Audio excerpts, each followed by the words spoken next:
मित्रांनो नमस्कार. संकल्प वर्धीचा या आपल्या यूट्यूब चॅनलवर तुमच्या सर्वांचे प्रथमतः सहर्ष स्वागत. मित्रांनो, जे कोणी आपल्या चॅनलवर नवीन असन त्यांनी आपलं चॅनल सबस्क्राईब करून घ्या आणि ज्यांनी आधीचे व्हिडिओ आपले पाहिले नसतील त्यांनी ते आधीचे व्हिडिओ पण पाहून घ्या. तर मित्रांनो, वेळ वाया न घालवता आज आपण प्रश्नांना सुरुवात करूया. तर पहिला प्रश्न बघा, टिंबटिंब हा अकोला जिल्ह्यातील एक तालुका आहे. ऑप्शन बघा, अकोट, साकोली, उमरखेड आणि मोर्शी. तर मित्रांनो, अकोट हा अकोट हा अकोला जिल्ह्यातील एक तालुका आहे. दुसरा प्रश्न बघा, चुकीचा पर्याय निवडायचा. आता दिलेल्या चार पैकी तुमचा एक चुकीचा पर्याय आहे तो तुम्हाला निवडायचा आहे. CC म्हणजे कार्बन कॉपी, HD म्हणजे हाय डेफिनेशन, SBI म्हणजे स्टेट बँक ऑफ इंडिया आणि दिलेले सर्व पर्याय योग्य आहेत. तर मित्रांनो, याचे उत्तर आहे दिलेले सर्व पर्याय जे आहेत ते आपले योग्य आहेत. म्हणजे यात एकही चुकीचा पर्याय नाही. तिसरा प्रश्न बघा, दारणा धरण कोणत्या जिल्ह्यात आहे? एकदम महत्वाचा असा प्रश्न, दारणा धरण कोणत्या जिल्ह्यात आहे? ऑप्शन बघा, अहमदनगर, कोल्हापूर, पुणे आणि नाशिक. तर मित्रांनो, दारणा जे धरण आहे ते नाशिक जिल्ह्यात आहे. लक्षात राहू द्या, या नाशिक जिल्ह्यात दारणा धरण आहे. चौथा प्रश्न बघा, घारापुरी म्हणजेच एलिफंटा लेणी कोणत्या जिल्ह्यात आहे? आता घारापुरीलाच काय म्हणतात, एलिफंटा लेणी, तर ती कोणत्या जिल्ह्यात आहे? ऑप्शन बघा, रायगड, सोलापूर, औरंगाबाद आणि लातूर. तर मित्रांनो, घारापुरी एलिफंटा लेणी जी आहे ती रायगड जिल्ह्यात आहे. लक्षात राहू द्या, कोणत्या जिल्ह्यात आहे? रायगड जिल्ह्यात. ज्यांचा कोणाचा रायगड जिल्ह्यात फॉर्म असेल त्यांच्यासाठी महत्वाचा प्रश्न. वरती नाशिक आणि खाली रायगड. मित्रांनो, हे दोन प्रश्न एकदम उपयुक्त आहेत, त्यामुळे नीट लक्षात राहू द्या. पाचवा प्रश्न बघा, चांदोली राष्ट्रीय उद्यान महाराष्ट्रात तर कान्हा राष्ट्रीय उद्यान कोणत्या राज्यात आहे? तर मित्रांनो, चांदोली राष्ट्रीय उद्यान कुठे आहे? तर महाराष्ट्रामध्ये. तर कान्हा राष्ट्रीय उद्यान कोणत्या राज्यात आहे? ऑप्शन बघा, झारखंड, आसाम, उत्तर प्रदेश आणि मध्य प्रदेश. तर मित्रांनो, कान्हा म्हणजे कृष्णा राष्ट्रीय उद्यान कुठे आहे? तर मध्य प्रदेश या राज्यात आहे. लक्षात राहू द्या, कुठे आहे? मध्य प्रदेश.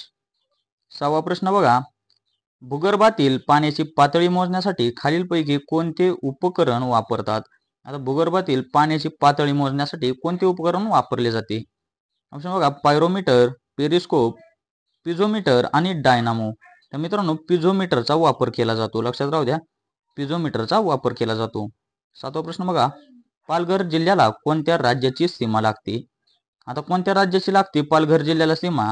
ऑप्शन बघा, गुजरात, मध्य प्रदेश यापैकी नाही आणि गोवा.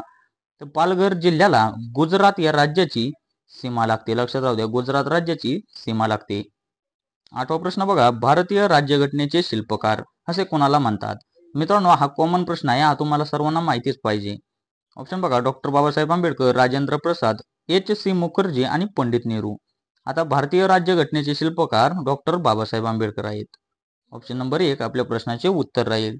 नवा प्रश्न बघा, काळा घोडा फेस्टिवल हा कोणत्या राज्यात साजरा केला जातो? एकदम महत्वाचा प्रश्न, हा काळा घोडा फेस्टिवल हा प्रश्न एकदा विचारला होता. तर मित्रांनो, हा प्रश्न पुन्हा एकदा रिपीट होऊ शकतो, त्यामुळे नीट लक्षात राहूया. काळा घोडा फेस्टिवल कोणत्या राज्यात साजरा केला जातो? आसाम, महाराष्ट्र, सिक्कीम आणि हिमाचल प्रदेश.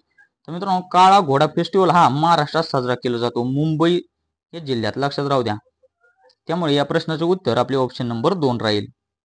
10वा प्रश्न बघा, भारताचे पहिले क्षेपणास्त्र कोणते?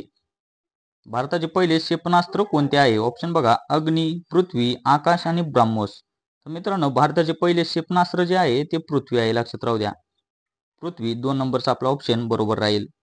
11वा प्रश्न बघा, नागपूर जिल्हा कोणत्या नदीच्या काठी वसलेला आहे? नागपूर जिल्हा ज्यांचा कोणाचा फॉर्म असेल त्यांच्यासाठी महत्वाचा प्रश्न. नागपूर जिल्हा कोणत्या नदीच्या काठी वसलेला आहे? ऑप्शन बघा, पेंच, नाग, कोलार आणि पूर्णा. तर मित्रांनो, नागपूर हा जिल्हा नाग नदीच्या काठी वसलेला आहे. लक्षात राहू द्या, नाग नदीच्या काठी. 12वा प्रश्न बघा, टिंबटिंब मध्ये स्थापन झालेल्या महाराष्ट्र राज्य खादी आणि ग्रामोद्योग मंडळाचे मुख्यालय मुंबई येथे आहे. आता मित्रांनो, महाराष्ट्र राज्य खादी आणि ग्रामोद्योग मंडळाचे मुख्यालय कुठे आहे? मुंबईला आहे. पण ते स्थापन केव्हा झाले होते? ऑप्शन बघा, 1966, 1962, 1972 आणि 1965. तर मित्रांनो, 1962 साली हे स्थापन झाले होते. 13वा प्रश्न बघा, कांचनगंगा हे जगातील कितव्या क्रमांकाचे शिखर आहे?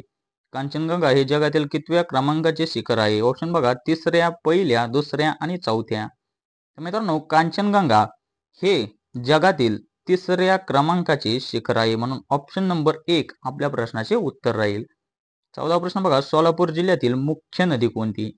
मित्रांनो, हे जे जिल्हा येतं ना, जिल्ह्यांची नावं, त्या जिल्ह्यात हा प्रश्न विचारला जाऊ शकतो, त्यामुळे हे प्रश्न लक्षात राहू द्या.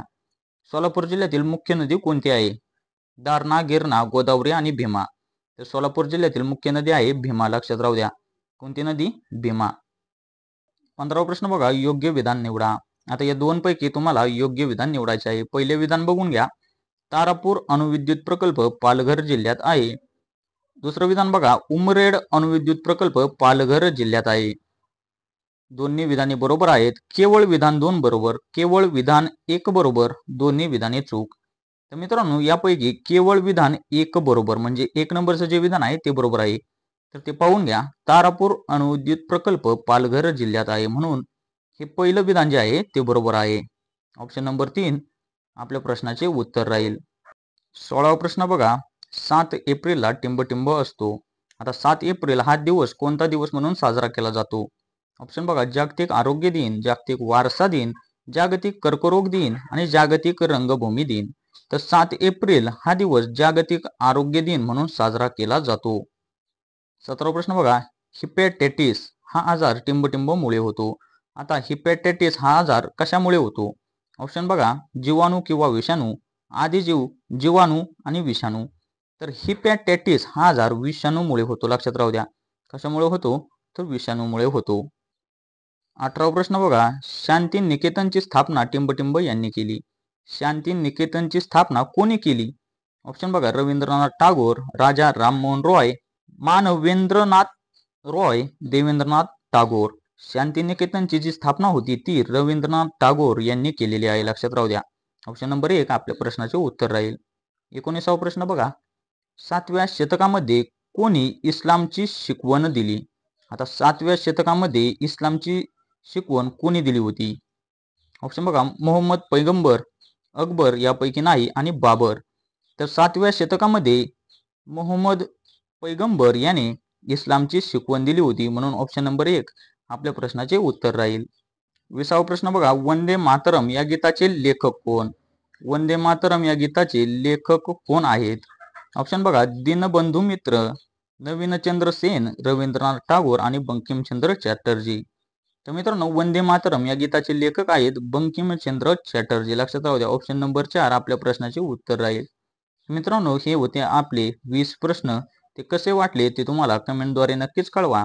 जे कोणी आपल्या चॅनलवर नवीन असेल त्यांनी आपलं चॅनल सबस्क्राईब करून घ्या आणि ज्यांनी कोणी आधी आपले व्हिडिओ पाहिलेले नसतील त्यांनी ते आपले आधीचे व्हिडिओ पण पाहून घ्या. एकदम टॉपिक वाईज तुमचे क्लिअर केले जाणार आहे. तर मित्रांनो, भेटूया अशाच पुढील व्हिडिओमध्ये. तोपर्यंत धन्यवाद.